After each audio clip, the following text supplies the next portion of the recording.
Today, this is almost a reaction and reflection on Remembrance Day, first and foremost. A lot of us have come together today in opposition to what has happened in the States and how that affects all of the movements that have been progressing and building towards a better future, and how that freedom is waning and draining from us just from a person who's given the okay to basically a whole nation of people to act a certain way, to take away from people.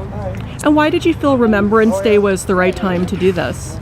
Because we had, let's see, us as Canadians, we are very passionate about our country. Of course, everyone should be very passionate about their country. We had our relatives, our family members sent off to wars that they believed in. They left their routine lives, the things that they believed in and loved and cherished, so that they could provide us, everyone here, with a better future. And I feel that something has now changed.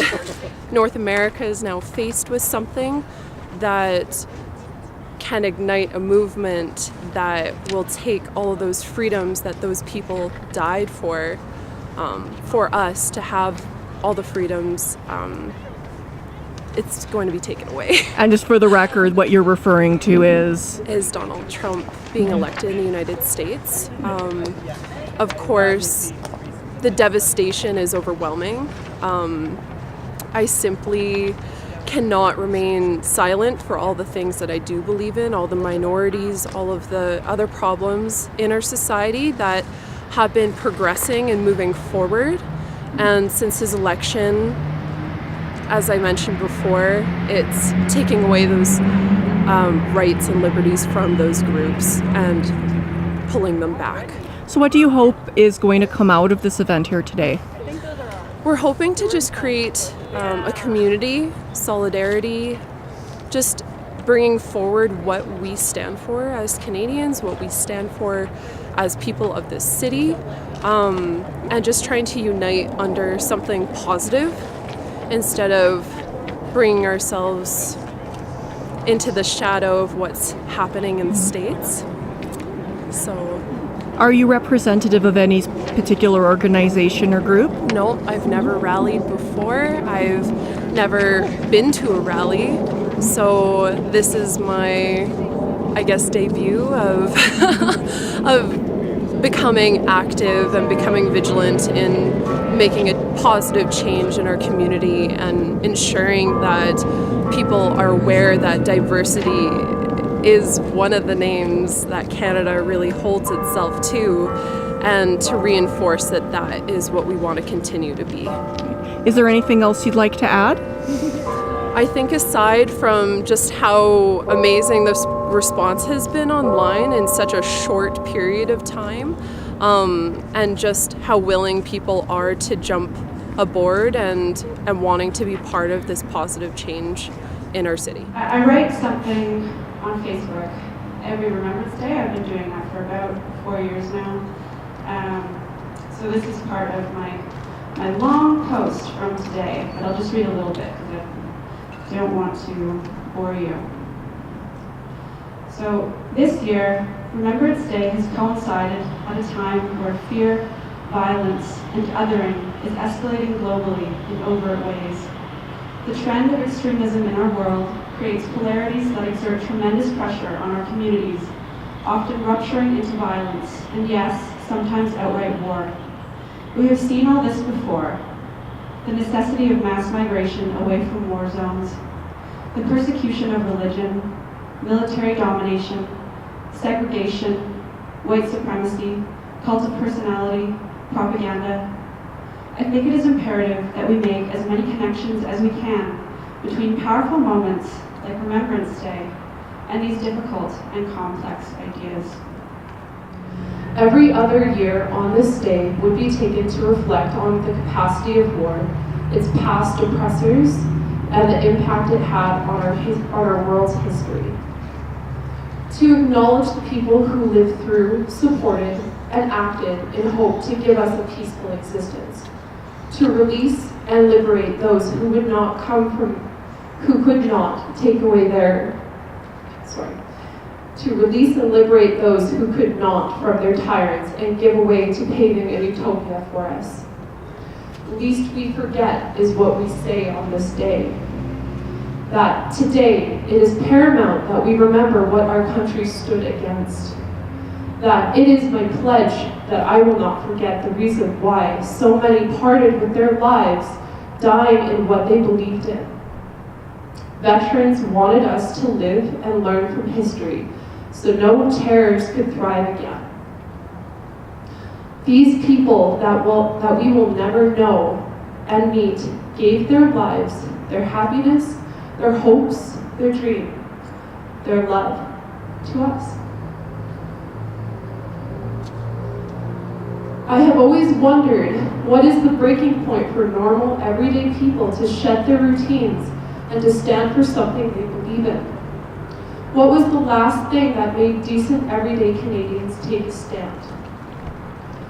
So I ask you to reflect on this. What would you die for? What are the things that would make you leave your job, leave your spouse, leave your family and friends to combat a person or idea that offends you so deeply? What is the day that you can no longer take the bombardment, the day that will encrust your soul in fire and blaze your passions so bright that society can no longer mold you into a box they want you to fit in? I am ignited with a drive that I cannot contain. I want to fill my world with color and diversity. I want the world I live in to be filled with humans promoting humans. People and countries working together. Equality being present in reality instead of dreams. The more we try to understand one another, the more exceptional and vibrant we will all become. Any color of race, any shade of religion, any pastel of gender, any hue of sexuality adds to the masterpiece that this earth is detailed and adorned with. I'm going to stand up for this world that I watch society grow towards. I will not let the contagious ideas drift into our society to infringe any human rights. I've seen racism, I've seen gender inequality, I've seen LGBTQ+ discrimination, I've seen religious freedoms be taken, I've seen wars be fought.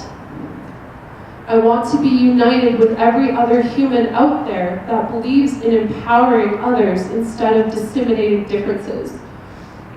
I am here today to offer my support and my love to those who feel threatened, intimidated, or disheartened as I do. It surprises me that I'm here, up here and not down there. My name is Candace Jane Dorsey, and I was moved to speak because I looked around the group and I realized that I'm older than so many of you, although I don't think of myself as old yet. I am older. And I can look back in my living memory and in the memory of the stories of my parents' generation. And I can remember when misogyny, racism, and the kind of sociopathic bullying that we've recently seen in the presidential campaign down south were things that were kind of accepted in society. People said things like, boys will be boys and men will be men. I would hate to tell you the many stories in my childhood of the kinds of casual racist language that was used, the kinds of sexism, the things that I faced as a young woman entering the work world, which both surprised and appalled me because I had, in essence, believed a myth of equality and justice. And in the 40 or 45 years since that time, my life struggle has been a struggle toward equality and justice, toward love over hate and love over fear. And I see before me a group of people who maybe it's the first time you begin to realize how much you have individually and personally to fear from an event that took place thousands of miles away in another country, was perpetrated by other people. In the wake of the events of this week, which include the American election, and they also include the death of Leonard Cohen, I found this safety pin meme starting on the internet, and it caused me to reflect on the question of safe zones. So I really want to say that gathering together to understand the importance of love over hate is the first step. We also have to stand and be a safe zone every day in our lives for everyone we meet, so that if we see an incident happen, that we confront, if not the perpetrator, then certainly we go to the person who has been targeted and express our solidarity. Sometimes that can be more effective than giving the attention to the criminal or the abuser who's out of line. But I also want to remind us that there have been times in human history within my parents' memory when a demagogue was elected, and at first there was a great deal of hopeful language about how things might be okay. It might not work to everyone's disadvantage, that perhaps there were systems, democratic systems, that would prevent abuses.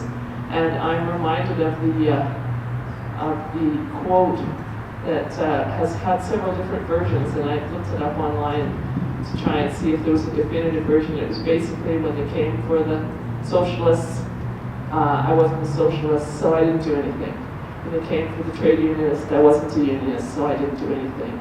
And it builds up, and finally, when they came for the Jews, I didn't do anything because I wasn't a Jew. And then they came for me, and there was no one left to do anything. So let's remember today that there will be small incursions into liberty and justice, small incursions of hate, small incursions of incivility, small incursions of threat.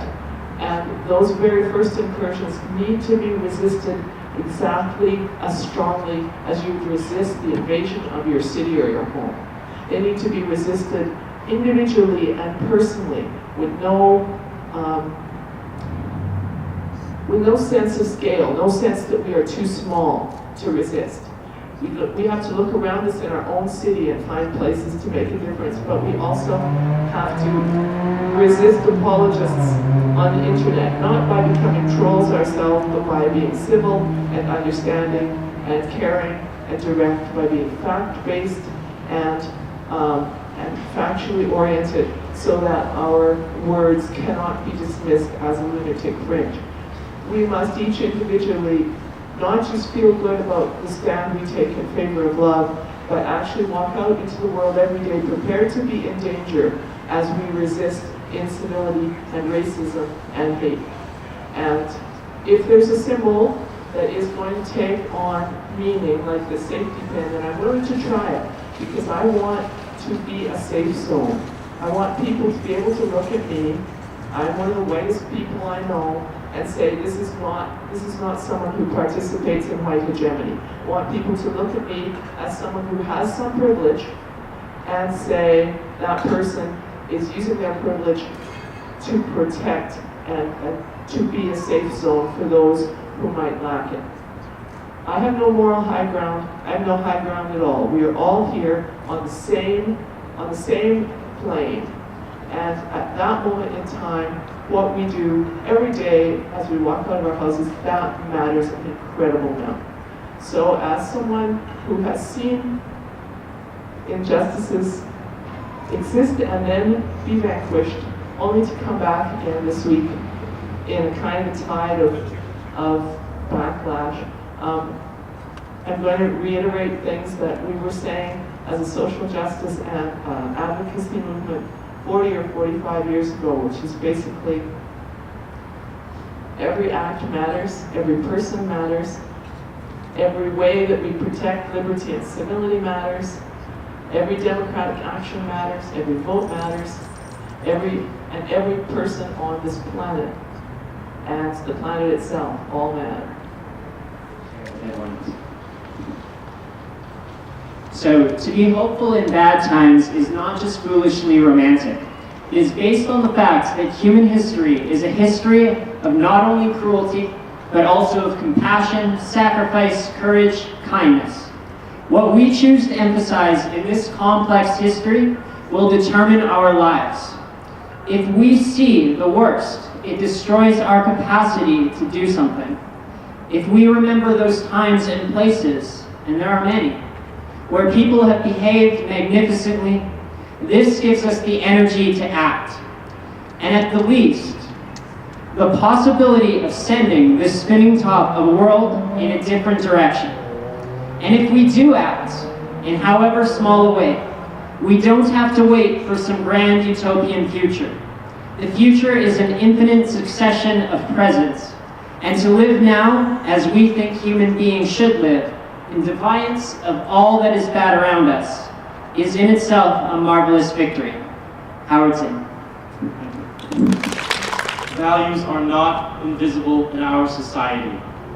This is a reminder that we need to move together against these racist, xenophobic, and sexist rhetoric. As well, we need to move and mobilize together against transphobia in all countries.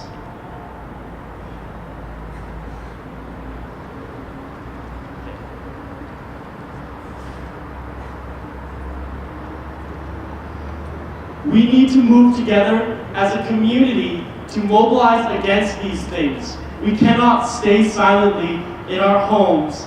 We cannot stand by. We have seen 10,000 people mobilize in New York. We have seen 10,000 people mobilize in Detroit. We have seen Not My President protests mobilizing across the US, and we need to stand up and support protests like these. And we need to stand up and make sure that we as a people are making our voices heard. And we need to make sure that we're standing up against all of this discriminatory rhetoric. And we need to ensure that we are mobilizing and providing love for each other, and that we are coming out and supporting each other on the bus when someone speaks out and says something horrible against someone else. We need to support each other.